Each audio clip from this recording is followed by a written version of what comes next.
بسم اللہ الرحمن الرحیم۔ السلام علیکم۔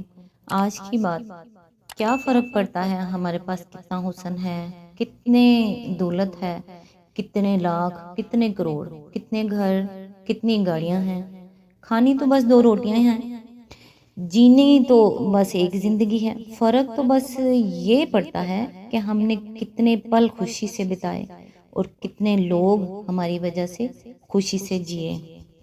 آج انشاءاللہ سورہ آل عمران کی آیت نمبر 74 سے سٹارٹ کریں گے۔ اعوذ باللہ من الشیطان الرجیم، بسم اللہ الرحمن الرحیم۔ اپنی رحمت کے لیے جس کو چاہتا ہے مخصوص کر لیتا ہے اور اس کا فضل بہت بڑا ہے، یعنی اللہ کو معلوم ہے کہ کون فضل و شرف کا مستحق ہے۔ آیت نمبر 75۔ اہل کتاب میں کوئی تو ایسا ہے کہ اگر تم اس کے اعتماد پر مال و دولت کا ایک ڈھیر بھی دے دو تو وہ تمہارا مال تمہیں ادا کر دے گا، اور کسی کا حال یہ ہے کہ اگر تم ایک دینار کے معاملے میں بھی اس پر بھروسہ کرو تو وہ ادا نہ کرے گا، الا یہ کہ تم اس کے سر پر سوار ہو جاؤ۔ ان کی اس اخلاقی حالت کا سبب یہ ہے کہ وہ کہتے ہیں امیوں غیر یہودی لوگوں کے معاملہ میں ہم پر کوئی مواخذہ نہیں ہے، اور یہ بات وہ محض جھوٹ گھڑ کر اللہ کی طرف منسوب کرتے ہیں، حالانکہ انہیں معلوم ہے کہ اللہ نے ایسی کوئی بات نہیں فرمائی ہے، آخر کیوں ان سے باز پرست نہ ہوگی۔ اس کی تفسیر ہے، یہ محض یہودی عوام ہی کا جاہلانہ خیال نہ تھا، بلکہ ان کے ہاں کی مذہبی تعلیم بھی یہی کچھ تھی، اور ان کے بڑے بڑے مذہبی پیشواؤں کے فقہی احکام ایسے ہی تھے۔ بائبل قرض اور سود کے احکام میں اسرائیلی اور غیر اسرائیلی کے درمیان صاف تفریق کرتی ہے۔ تلمود میں کہا گیا ہے کہ اگر اسرائیلی کا بیل کسی غیر اسرائیلی کے بیل کو زخمی کر دے تو اس پر کوئی تاوان نہیں، مگر غیر اسرائیلی کا بیل اگر اسرائیلی کے بیل کو زخمی کرے تو اس پر تاوان ہے۔ اگر کسی شخص کو کسی جگہ کوئی گری پڑی چیز ملے تو اسے دیکھنا چاہیے کہ گرد و پیش آبادی کن لوگوں کی ہے، اگر اسرائیلیوں کی ہو تو اسے اعلان کرنا چاہیے، غیر اسرائیلیوں کی ہو تو اسے بلا اعلان وہ چیز رکھ لینی چاہیے۔ ربی اسماعیل کہتا ہے کہ اگر امی اور اسرائیلی کا مقدمہ قاضی کے پاس آئے تو قاضی اگر اسرائیلی قانون کے مطابق اپنے مذہبی بھائی کو جتوا سکتا ہو تو اس کے مطابق جتوائے اور کہے کہ یہ ہمارا قانون ہے، اور اگر امیوں کے قانون کے تحت جتوا سکتا ہو تو اس کے تحت جتوائے اور کہے کہ یہ تمہارا قانون ہے، اور اگر دونوں قانون ساتھ نہ دیتے ہوں تو پھر جس ہیلے سے بھی وہ اسرائیلی کو کامیاب کر سکتا ہو کرے۔ ربی شموائل کہتا ہے کہ غیر اسرائیلی کی ہر غلطی سے فائدہ اٹھانا چاہیے۔ تلمودک مسلینی پال آئزک ہرشون، لندن 1880 صفحات 37، 210 اور 221۔ آیت نمبر 76۔ جو بھی اپنے عہد کو پورا کرے گا اور برائی سے بچ کر رہے گا وہ اللہ کا محبوب بنے گا، کیونکہ پرہیزگار لوگ اللہ کو پسند ہیں۔ آیت نمبر 77۔ رہے وہ لوگ جو اللہ کے عہد اور اپنی قسموں کو تھوڑی قیمت پر بیچ ڈالتے ہیں تو ان کے لیے آخرت میں کوئی حصہ نہیں۔ اللہ قیامت کے روز نہ ان سے بات کرے گا، نہ ان کی طرف دیکھے گا اور نہ انہیں پاک کرے گا، بلکہ ان کے لیے تو سخت دردناک سزا ہے۔ اس کی تفسیر ہے، سبب یہ ہے کہ یہ لوگ ایسے ایسے سخت اخلاقی جرائم کرنے کے بعد بھی اپنی جگہ یہ سمجھتے ہیں کہ قیامت کے روز بس یہی اللہ کے مقرب بندے ہوں گے، انہی کی طرف نظر عنایت ہوگی، اور جو تھوڑا بہت گناہوں کا میل دنیا میں ان کو لگ گیا ہے وہ بھی بزرگوں کے صدقے میں ان پر سے دھو ڈالا جائے گا، حالانکہ دراصل وہاں ان کے ساتھ بالکل برعکس معاملہ ہوگا۔ آیت نمبر 78۔ ان میں کچھ لوگ ایسے ہیں جو کتاب پڑھتے ہوئے اس طرح زبان کا الٹ پھیر کرتے ہیں کہ تم سمجھو جو کچھ وہ پڑھ رہے ہیں وہ کتاب ہی کی عبارت ہے، حالانکہ وہ کتاب کی عبارت نہیں ہوتی۔ وہ کہتے ہیں کہ یہ جو کچھ ہم پڑھ رہے ہیں یہ خدا کی طرف سے ہے، حالانکہ وہ خدا کی طرف سے نہیں ہوتا۔ وہ جان بوجھ کر جھوٹ بات اللہ کی طرف منسوب کرتے ہیں۔ اس کی تفسیر ہے، اس کا مطلب اگرچہ یہ بھی ہو سکتا ہے کہ وہ کتاب الہی کے معنی میں تعریف کرتے ہیں یا الفاظ کا الٹ پھیر کر کے کچھ سے کچھ مطلب نکالتے ہیں، لیکن اس کا ایک مطلب یہ ہے کہ وہ کتاب کو پڑھتے ہوئے کسی خاص لفظ یا فکرے کو جو ان کے مفاد یا ان کے خود ساختہ عقائد و نظریات کے خلاف پڑھتا ہو، زبان کی گردش سے کچھ کا کچھ بنا دیتے ہیں۔ اس کی نظیر قرآن کو ماننے والے اہل کتاب میں بھی مفقود نہیں ہے۔ مثلاً بعض لوگ جو نبی کی بشریت کے منکر ہیں، آیت کل انما انا بشر مثلکم میں انما کو انما پڑھتے ہیں اور اس کا ترجمہ یوں کرتے ہیں کہ اے نبی کہہ دو کہ تحقیق نہیں ہوں میں بشر تم جیسا۔ آیت نمبر 79، کسی انسان کا یہ کام نہیں ہے کہ اللہ تو اس کو کتاب اور حکم اور نبوت عطا فرمائے اور وہ لوگوں سے کہے کہ اللہ کے بجائے تم میرے بندے بن جاؤ۔ وہ تو یہی کہے گا کہ سچے ربانی بنو، جیسا کہ اس کتاب کی تعلیم کا تقاضا ہے جسے تم پڑھتے اور پڑھاتے ہو۔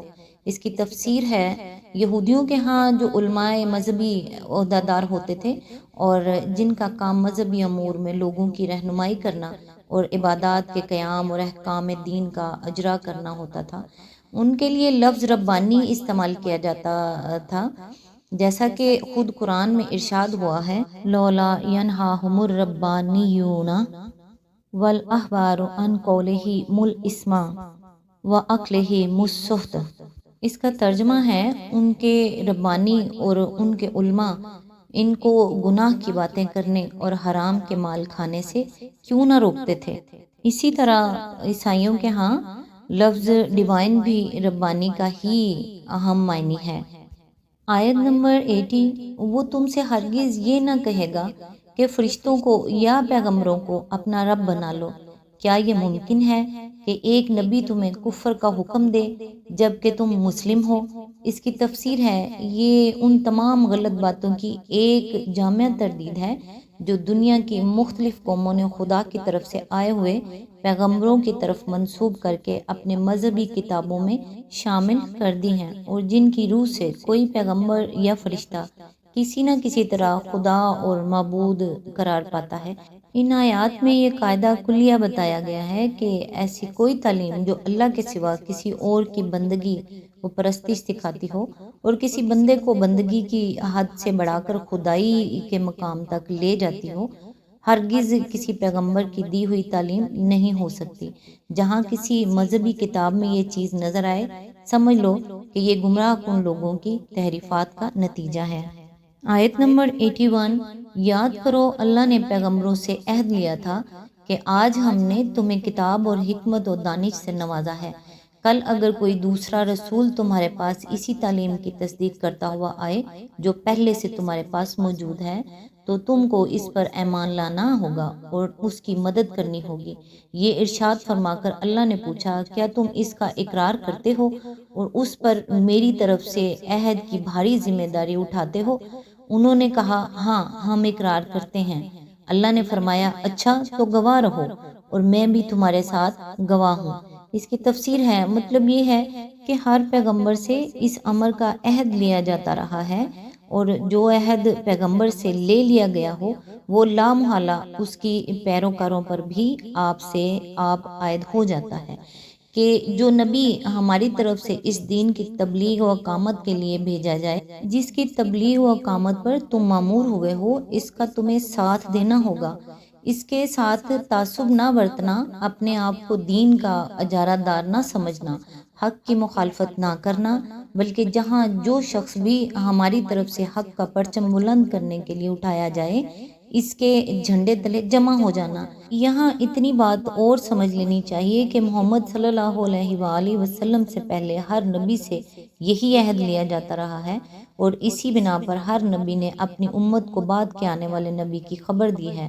اور اس کا ساتھ دینے کی ہدایت کی ہے، لیکن نہ قرآن میں نہ حدیث میں کہیں بھی اس امر کا پتہ نہیں چلتا کہ حضرت محمد صلی اللہ علیہ وآلہ وسلم سے ایسا عہد لیا گیا ہو یا آپ نے اپنی امت کو کسی بعد کے آنے والے نبی کی خبر دے کر اس پر ایمان لانے کی ہدایت فرمائی ہو۔ آیت نمبر 82، اس کے بعد جو اپنے عہد سے پھر جائے وہی فاسق ہے۔ اس کی تفسیر ہے، اس ارشاد سے مقصود اہل کتاب کو متنبہ کرنا ہے کہ تم اللہ کے عہد کو توڑ رہے ہو، محمد صلی اللہ علیہ وآلہ وسلم کا انکار اور ان کی مخالفت کر کے اس میثاق کی خلاف ورزی کر رہے ہو جو تمہارے انبیاء سے لیا گیا تھا، لہٰذا اب تم فاسق ہو چکے ہو، یعنی اللہ کی اطاعت سے نکل گئے ہو۔ آیت نمبر 83، اب کیا یہ لوگ اللہ کی اطاعت کے طریقہ دین اللہ کو چھوڑ کر کوئی اور طریقہ چاہتے ہیں؟ حالانکہ آسمان و زمین کی ساری چیزیں خوشی سے یا ناخوشی سے اللہ ہی کے تابع فرمان مسلم ہیں اور اسی کی طرف سب کو پلٹنا ہے۔ اس کی تفسیر ہے، یعنی تمام کائنات اور کائنات کی ہر چیز کا دین تو یہی اسلام یعنی اللہ کی اطاعت و بندگی ہے۔ اب تم اس کائنات کے اندر رہتے ہو، اسلام کو چھوڑ کر کون سا طریقہ زندگی تلاش کر رہے ہو؟ آیت نمبر 84، اے نبی کہو کہ اللہ کو مانتے ہیں، اس تعلیم کو مانتے ہیں جو ہم پر نازل کی گئی ہے، ان تعلیمات کو بھی مانتے ہیں جو ابراہیم، اسماعیل اور اسحاق اور یعقوب اور اولاد یعقوب پر نازل ہوئی تھی، اور ان ہدایت پر بھی ایمان رکھتے ہیں جو موسیٰ علیہ السلام اور عیسیٰ اور دوسرے پیغمبروں کو ان کے رب کی طرف سے دی گئیں۔ ہم ان کے درمیان فرق نہیں کرتے اور ہم اللہ کے تابع فرمان مسلم ہیں۔